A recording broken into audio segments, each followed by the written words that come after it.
Her breath was faint and slow. The fever stole her strength away. Her body felt the blow. We didn't know the outcome or how the night would end, but hope walked through the doorway in the presence of a friend. He touched her hand so gently, he spoke with calm command, and life returned like sunrise at the healing of his hand. At his word the fever fled, death turned back and fear grew quiet. At his word the fever fled, every storm bowed down in silence. When the Master enters in, every sickness meets its end. At his word the fever fled, and she rose to live again.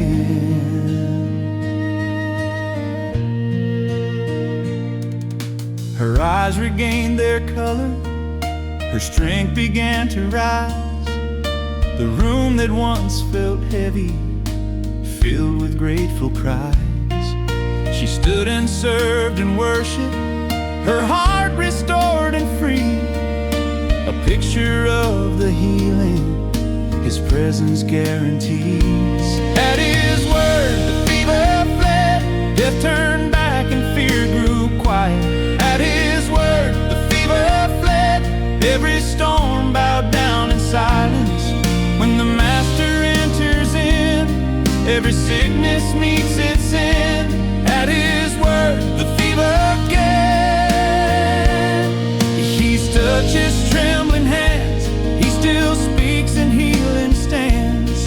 Every fever of the soul, every burden we can't hold, bows before his living word, breaks beneath the love it heard when Jesus draws near.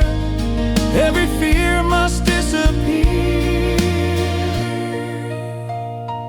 At his word the fever fled, nothing can resist his power. At his word the fever fled, hope returned that very hour. He restores